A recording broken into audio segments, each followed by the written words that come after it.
what was the first moment that you realized that his name was Yahuwah? What was that like?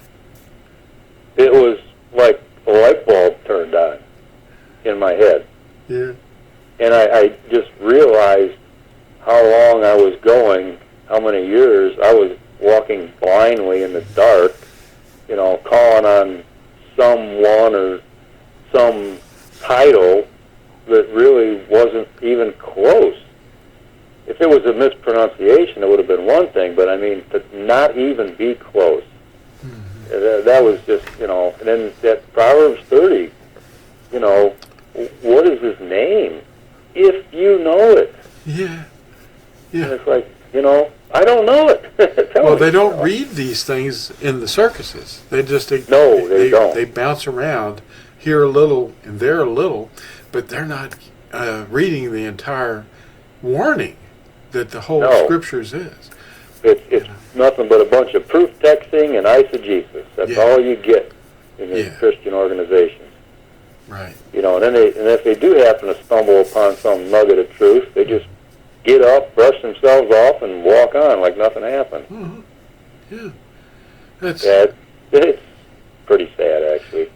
Well, the fact that after you learn the name and you realize, hey, this thing was hidden intentionally, and and then you read the preface. That was the first event for me. I read the preface of an NIV because I had read, for the first time in my life, about 34 or 35 years old, that chapter 53 of Yeshayahu or Isaiah, and I was struck with awe. I went, oh, this! I had chills. The hair was standing up all over my flesh. I said, I've got to read every word of this book, and I started at the preface, and about 2 paragraphs down, they admitted taking his name out and putting in a device in place of his name. Wow. Yeah. Yeah, that's not good. No. I was looking around through some of my translations that I have, and I don't have very many. I mean, I got a King James, I got the NIV. Yeah. I have a King James Seminar one, which doesn't have a preface in it. Yeah. And then I have, I've seen the New King James. It's not much different. Yeah. But I have they call it a Weymouth version, but it's actually a New Century, which is the one that Jehovah's Witnesses use. So that's how I understand some of their misconceptions, because I've read certain scriptures in that translation, and the footnotes in there are really leading people astray. But in that one, it has a long preface in there, but it doesn't say anything about the name. It doesn't mention that. So it's a more modern translation that sort of left that part out. So I think maybe they knew something about that, and they purposely didn't write about it to, scratch anybody's questions or interest about it. But then right away I go to Matthew 26:17, and it follows suit with the King James. And all of them, all the translations I've ever read, basically, other than yours, all start out, with putting the Feast of Unleavened Bread before the Passover in Matthew 26:17. Yeah. So I know they're all corrupted, basically. Well, it's no credit to me at all. It's because Yahusha. Well, right, he showed you. He was in the Natsari. I'm one of the Natsarim, and I'm an obedient one. So when I obeyed his commandments, eventually he prepared me to do that work, but it was all him. It's not. Right, exactly. It's not me. And the fact that the other translators never obeyed a single commandment means that they don't have a spirit. They didn't when they were doing it. So how can a person that doesn't have Yahusha's spirit in them teach you anything or translate his word? Well, they can teach, but they're teaching error. That's right. Yeah. And that's all it is. Somewhere along the line, their doctrines might sound really good and everything, but somewhere along the line, there's that one error in there that ruins the whole batch.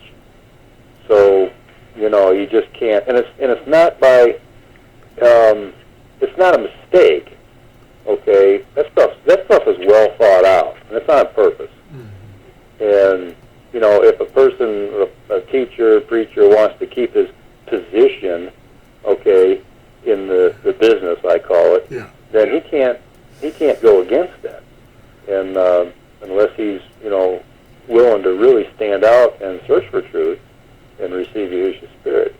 So, but there's just so many. I mean, the false teachers out there are numerous. Yeah, if you step 1 foot out of the boundaries of the doctrinal statement of belief or whatever they want to make it, then they'll remove your, they'll defrock you and remove the ordination or whatever.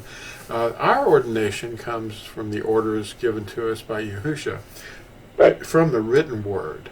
And that was what my contention was over the fact when I met the Christian pastor that I was learning things from, and I asked him in a 30-minute meeting, why are you telling us to read this, and yet we don't obey anything in this book? And $64 million question. Well, that's Old Testament. That's all done away. What? That's not an answer. Yeah. Yeah, and it's error. Yeah, it is, definitely, yeah. If the Old Testament, as they call it, wasn't important, why did Yahushua quote from it all the time? Yeah. Really? I mean, why did he say, it is written? Yeah. He didn't say, well, it doesn't matter anymore, but it was written like this. Yeah. He didn't say that. No, and he says in the book it says, I am Yahuwah, that is my name, and I do not give my esteem to another, or my praise to idols. Well, wow, is that done away with now?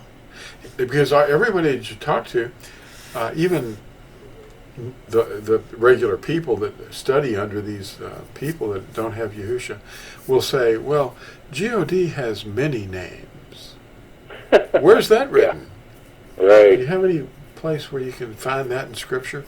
But they will refer to the titles, Yahuwah Rapha, Yahuwah El Shaddai, and they'll say those are names, but they're not names. They're not names. No. They're titles that describe more attributes to his name, but he only has one name, and he says so. Well, and here's the thing, too. My approach to that question or response from people, especially teachers and pastors, it was so simplistic that I think it went over their heads. I says, okay, if that's his name, then why is there the word the in front of it? Yeah. And it's like they didn't know what to say, but they hurry up and said something to keep the conversation flowing. Yeah. I mean, I know I've said this to you before. I don't call you the Lew, and you don't call me the Dan. And there's only one name. It wasn't names. No.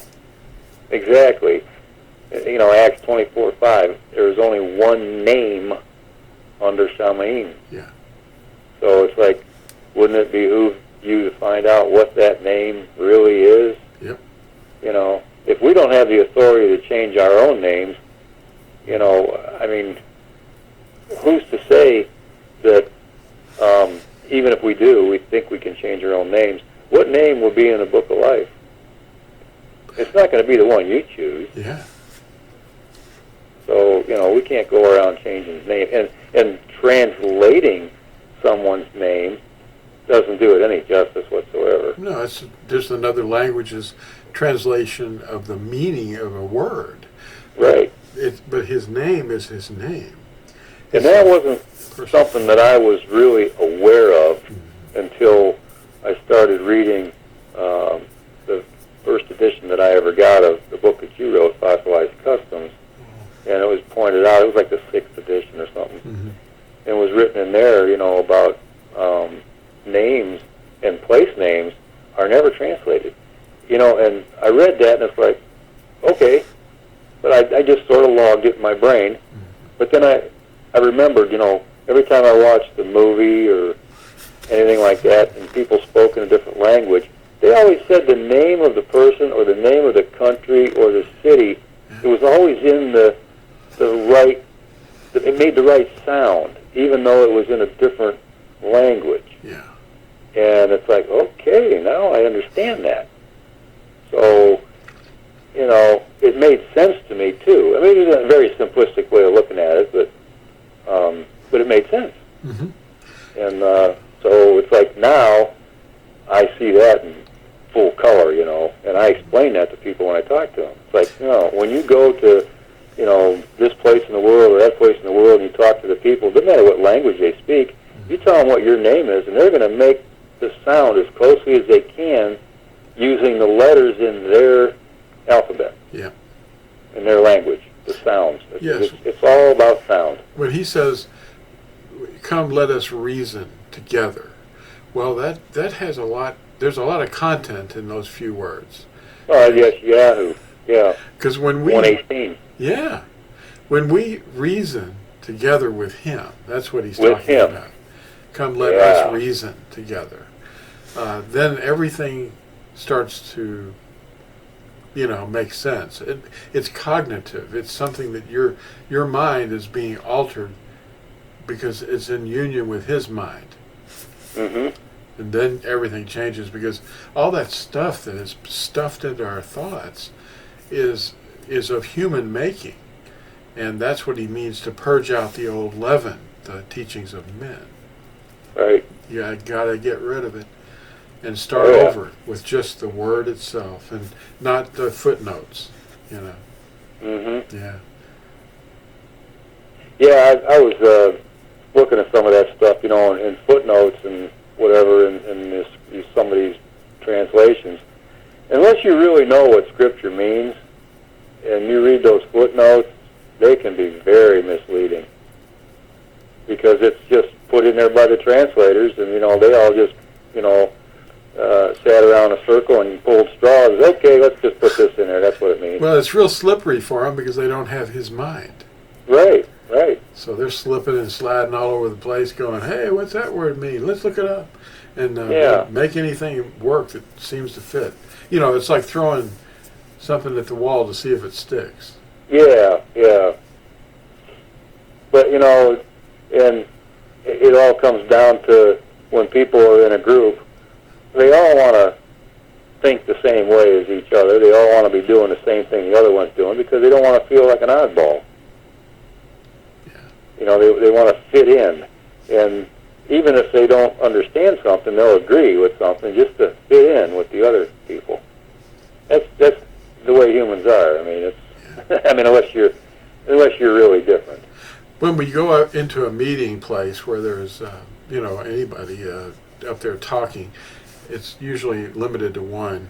And if Yahusha walked into the room, let's say he walks into one of those places from the back, about halfway through the meeting on one of these Sunday morning steeple meetings, if he said, I humbly beseech you to allow me to say a few words, well, they'd say, who are you? And if he said, well, I'm Yahusha, I created you. No telling what would happen there. But, but the real thing, he could appear inside of a building right next to a guy, because he's able to do that. And say, hold it right there. I have to tell these people the truth. I'm not going to let this go on. I've got to stop this. And if the guy said, and then he was suddenly muted, like Yahusha said, or maybe he did this, and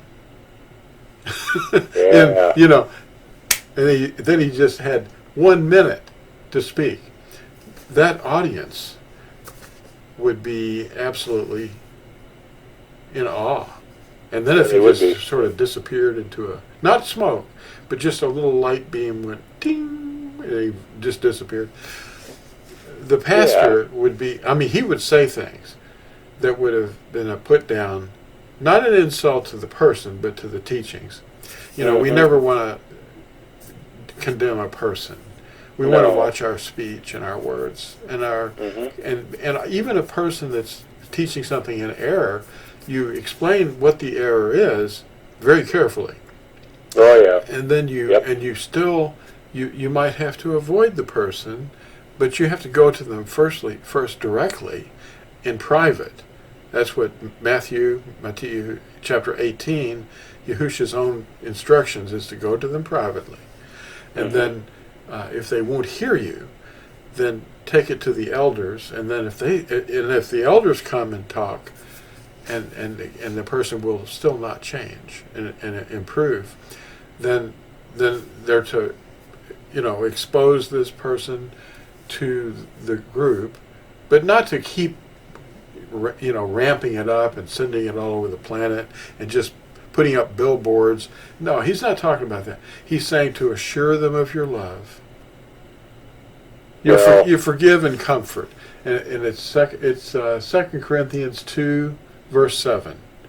You assure them of your love, and you don't cause them to get too sad, Right. Because they can change, and you don't slander their name all over the place. You just, the guy that's gossiping. You bear a malicious message about a person, and you're going to be condemned too. Yeah. Oh yeah. Yeah. It's going to be horrible. Ninth commandment. Yeah, ninth commandment. How many people know that? I don't think many know. I think they read it by rote, and then they don't go revisit it. They don't know they're to recite them when they're sitting in their home and when they're walking by the way and going in and out. And they don't know that they're supposed to do this as a habit. It forms a habit. In what is it? 2 Chronicles, verse 7. No, it's Deuteronomy 17. Excuse me. The king was to carry a copy of the commandments with him and read them every day, and it was to be written in his own hand. I typed this in my own hand and had copies of it. But but if we're going to be kings and priests, which we are already, we submitted ourselves as forerunners to the reign. So Yahushua's reign is already in people. It comes unseen at first, but when it comes in full totality, the lava will suddenly be under everyone's feet, and the sky is going to be raining flames from the sun. There's not going to be anywhere for a human flesh to stand. No. But Psalm 91 describes it. So does Yeshayahu or Isaiah 24, Yeshayahu 13, Matthew chapter 24. 24. The great distress. What will be the sign of your coming? Faces will be aflame. Men will be on fire. Well, that's like the third messenger in Revelation 14. Yeah. If anyone worship the beast in his image and receive his mark upon his forehead or upon his hand, he shall also drink of the wine of the wrath of Yahuwah, which is poured out undiluted into the cup of his wrath. And that's the And wrath he shall of be Yahuwah. tortured with fire and sulfur before the set apart messengers and before the Lamb. They, and the smoke of their torture goes up forever and ever. In other words, it keeps on going up, and they have no rest day or night, those worshiping the beast or the behemoth in his image. Yeah. Okay, so that goes on while people were alive down here, as that wrath is being poured out. Okay, the smoke and the torture and all that. Yeah. That's on human flesh. That's what we're talking about. We're warning you. That's what we're here for.